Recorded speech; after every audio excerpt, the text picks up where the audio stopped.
শেষ হলো হামজা সমিতির এশিয়ান কাপ বাছাই পর্ব মিশন। এবার পালা নতুন করে লাল সবুজদের ঢেলে সাজানোর, যেখানে সবচেয়ে বড় আলোচনার নাম হেড কোচ হাভিয়ের কাবরেরার পরিবর্তন। গুঞ্জন আছে নতুন করে চুক্তি বাড়াতে নানা মহলে তদবির করছেন এই স্প্যানিয়ার্ড। সাফ চ্যাম্পিয়নশিপ পর্যন্ত দেখা যেতে পারে তাকে। সিঙ্গাপুর থেকে হাসান সজীবের পাঠানো রিপোর্ট। ক্লান্ত পরিশ্রান্ত ফুটবলাররা এশিয়ান কাপ বাছাই পর্বে শেষ ম্যাচটাতে সিঙ্গাপুরের বিপক্ষে লড়াই করেও বাংলাদেশ জিততে পারেনি। তবে ব্যাপারটা এমন নয় বাংলাদেশ এই ম্যাচটা জিতলে যে এশিয়ান কাপে চলে যেত। তবে এখন এসব আক্ষেপ হতাশার গল্প বাদ দিয়ে বাংলাদেশকে নতুন মিশন শুরু করতে হবে। টিম ইমপ্রুভ করছে, কিন্তু কিভাবে জিততে হয় সেটার প্রক্রিয়া এখন আমাদের যেতে হবে। আমার যেটা অপিনিয়ন আছে, প্লাস এখানে আমাদের অনেক এক্সিকিউটিভ কমিটির মেম্বাররা আসছিলেন, ভাইস প্রেসিডেন্টরা আসছিলেন, তারাও পর্যবেক্ষণ করেছেন। প্লাস সবকিছু মিলিয়েই একটা চুলচেরা বিশ্লেষণ হবে। আমাদের যে ফিনিশারের অভাব, সেই ফিনিশার নিয়ে আসলে আমাদের পুরা ফুটবলটার ফরম্যাটটা, ঢাকা লিগ বলেন এবং খেলাধুলার যেগুলো যে স্তরগুলো আছে সেগুলো নিয়ে আসলে কাজ করতে হবে। না হলে আমাদের এই দিন শেষে ওই আক্ষেপের সাথে থাকতে হবে। টিম ম্যানেজার আমির খানের সঙ্গে আপনি একমত হবেন, বাংলাদেশ বারবার ভালো খেলছে কিন্তু ভালো ফুটবলটা আসলে সবাই গ্রহণ করবে না।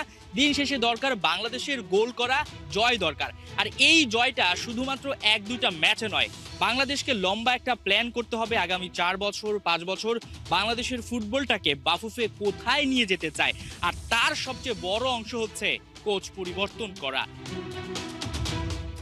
এই ম্যাচটা দিয়ে কোনোভাবে হাভিয়ের কাবরেরাকে বিচার করা যাবে না যে তিনি কোচ হিসেবে থাকবেন কি থাকবেন না, কারণ তার ম্যাচটা শেষ হয়ে গেছে এই ম্যাচের মাধ্যমে এবং আগে থেকে সবার একটা দাবি ছিল এবং তার পারফরমেন্সও তাই বলে যে তিনি বাংলাদেশের সঙ্গে এখন আর চুক্তি বাড়ানোর মতো ওই জায়গাটায় নেই।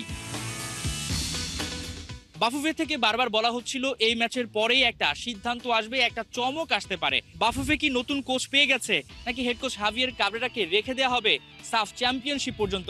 কেননা একটা ব্যাপার এখানে চলে আসতে পারে, হেড কোচ হাভিয়ের কাবরেরা অনেক বছর ধরে বাংলাদেশকে চেনেন, এই উপমহাদেশের ফুটবলটা তিনি জানেন, তাই বাফুফে বলতেই পারে হেড কোচ হাভিয়ের কাবরেরাকে সাফ চ্যাম্পিয়নশিপ পর্যন্ত বাংলাদেশ রাখতে যাচ্ছে। তবে এটা কি বাংলাদেশের ফুটবলের জন্য ভালো হবে? যেখানে এশিয়ান কাপে বাংলাদেশ কোয়ালিফাই করতে পারেনি, সেখানে সাফ চ্যাম্পিয়নশিপটা কি তার চাইতেও বেশি গুরুত্বপূর্ণ?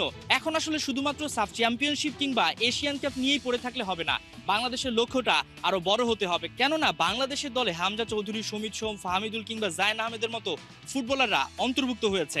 দিন শেষে সেই সংখ্যাটা আরো বাড়বে। হামজা চৌধুরী কিন্তু এই জায়গাটা একটা কথা গতকাল বলেছেন, তিনি বেশ হতাশ যে বারবার তারা খেলছেন কিন্তু ফলাফল এনে দিতে পারছেন না, আর এই ফলাফল এনে দেওয়ার ক্ষেত্রে বড় একটা ভূমিকা রাখতে পারেন কোচ। যেমনটা শোনা যাচ্ছে হাভিয়ের কাবরেরা বাংলাদেশে থেকে যাওয়ার জন্য নানা মহলে নানাভাবে তদবির করে যাচ্ছেন। এমনটাও গুঞ্জন রয়েছে যে তিনি সিনিয়র প্লেয়ারদের দিয়ে বাফুফে প্রেসিডেন্টের কাছে বারবার বলাচ্ছেন, ম্যানেজমেন্টকে দিয়ে বলানোর চেষ্টা করছেন, তার পরিসংখ্যানটা তুলে ধরার চেষ্টা করছেন। তবে এটা কি বাংলাদেশের ফুটবলের জন্য মঙ্গল বয়ে আনবে, সে প্রশ্ন কিন্তু থেকেই যায়। হাসান সজীব, ৭১, সিঙ্গাপুর।